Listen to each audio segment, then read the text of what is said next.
In this video I will show you how the boss way to do drop shadow in Photoshop. Go to Type tool. Change the font size.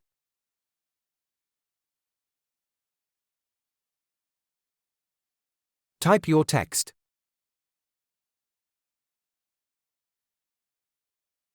Adjust the text.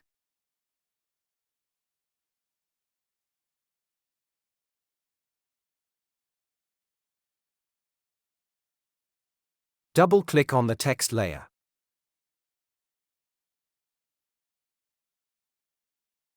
Click this drop shadow. Follow these settings. Press OK. Fill opacity 0. Thanks for watching this video. Subscribe my YouTube channel for more tutorial.